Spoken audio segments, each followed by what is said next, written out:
Hi, everybody. Dr. Dan here. Today, we're going to discuss the real reason why we have all these emotional states. Now, you might be saying to yourself, and I hear this quite often from so many people, if I didn't have to feel the emotion of anger, oh my gosh, that would be amazing. It would be life changing. If I didn't have to feel frustration, oh, that would be terrific. If only. If I never had to be depressed again, you know how different my life would be? How much happier I would be if I didn't have to feel sorrow or heartbreak or any of those lower vibrational emotional states. I'd be on cloud nine. My life would be absolutely amazing. It would be indescribable. It would be off the charts. And we would say, no, it wouldn't. It would be a miserable existence. And I'll tell you why, on several reasons. First of all, your emotions are there to help you manage and mitigate your life. They're your superpowers. If you ever wanted to have superpowers, you got them with your emotional states. If you use them appropriately, if you use them to move your life in a positive, uplifting direction. Now, you might say, well, wait a minute. How do I use anger or frustration or sorrow or heartbreak to move my life in an upwards and positive direction?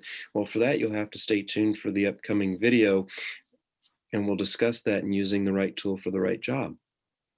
But the emotional states, you see, when you were put here on planet Earth, you were given a complement of tools, of a rainbow, a whole assortment of emotional tools that are designed specifically to help move your spirit forward, to help move your essence forwards, to help you learn to grow, to help you expand, and most importantly, to help you learn to love. Love what? Love everything. Say everything. How do you love everything? Well, we're teaching you that. So hang tight. But you're supposed to learn, and one of your big lessons is to learn to love everything, especially the things that you never thought you could love. And say, no, no, no, that's impossible. There's some things that are unlovable. No, they're not unlovable. It's just your perspective, your perception is what needs to shift and alter. Now, when I say your perception needs to shift and alter, that's not saying that you're excusing away poor or bad behavior, or you're being accepting of poor or bad behavior, or you're going to allow poor or bad behavior in the name of love. I'm not saying that at all. But what I'm saying is that everything that's been put in your presence, everything that's been brought into your world, is there for a reason, and that one reason is to help you grow, expand, become more loving. Now I'm going to show you how to do that, so don't worry, we'll get there. But you have these emotional states to drive you. So for example, if you have a feeling of anger, that's a hugely powerful emotional state to light a fire under your backside to get you moving. See, if you didn't have anger, how would you know to really drive you in a way that allows you to act very quickly? Or if you didn't feel depression, when do you go in for intercontemplation? When do you go in to re-examine your life? I mean, if you're happy all the time, think about it. Why would you need to examine your life? Why would you need to contemplate? I mean, everything's fine. And that's the other thing about happiness, is that it doesn't give you the energy to get up off your duff, to do something different, to grow, because you're already in that space of happiness. Now, you might be sitting back and saying, well, wait a minute. I thought the whole point of all this stuff was to be happy. And it is. Absolutely, it is.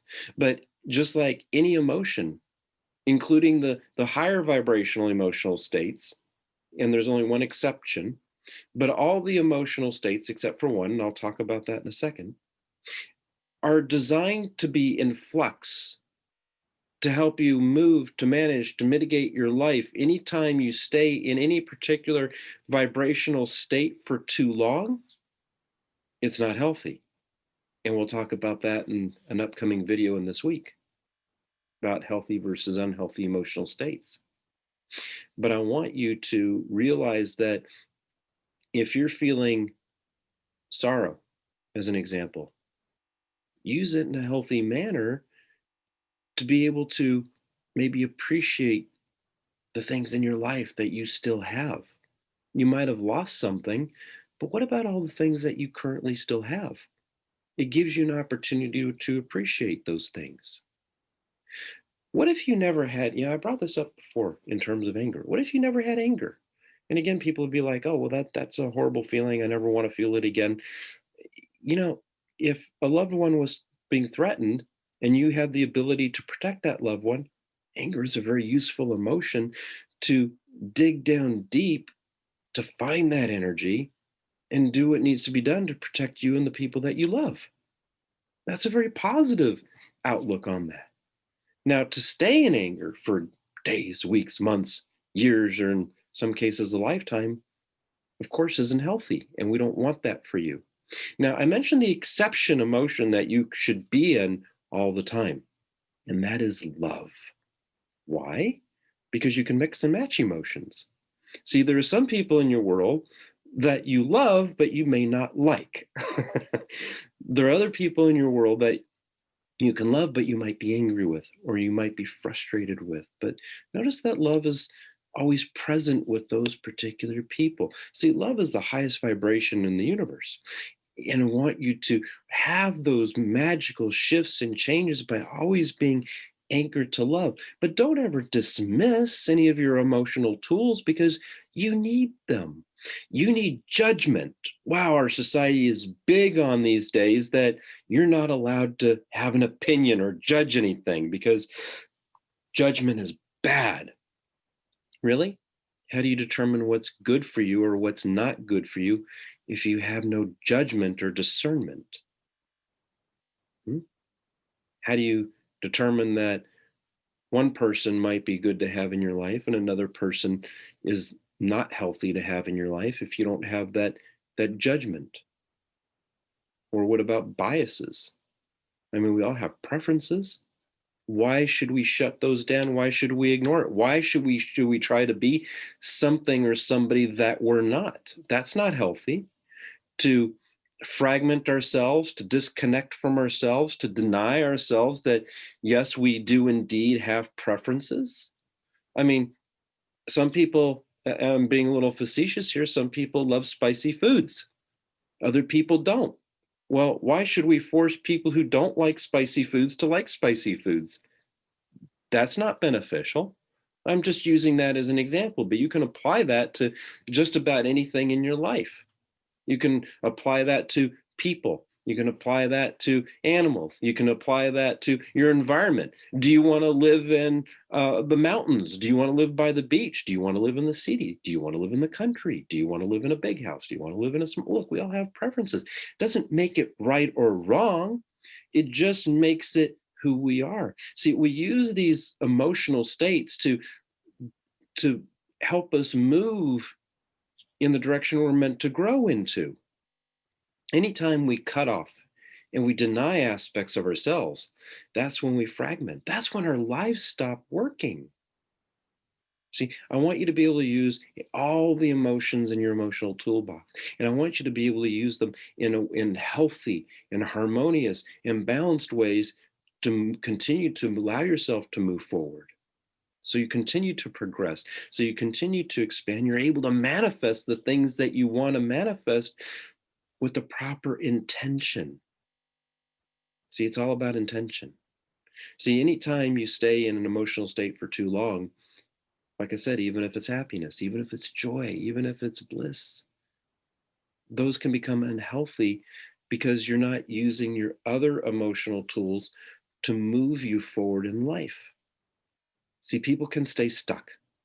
I don't want you staying stuck. And the more latitude, the more flexibility that you have to be able to utilize your different emotional states, the more choices you're going to have in life. And one of the choices is you're going to be able to make decisions based upon what's important to you And you'll be able to do it on a conscious level rather than a knee-jerk responsive level based upon how other people or other circumstances are pushing your buttons and tripping your triggers and making you jump like you're their marionette, like you're their puppet. I want you to take back that control so you can then dictate the course of your life and not be controlled by the whims and the agendas of other people. That's ultimate freedom. For you to be the captain of your own ship, to be able to steer your own ship, to be able to go wherever you want in life because you're of choice and not being led around by the nose by somebody else or your uncontrolled emotional states. See, we're as guilty of that as anybody else. See, we not only do we allow other people to control us, but if we don't tame the emotions to be able to use them appropriately, then we let our emotions run us, and that's not healthy. And I want you to be healthy in all areas of life. And with that, I look forward to seeing you in the next video.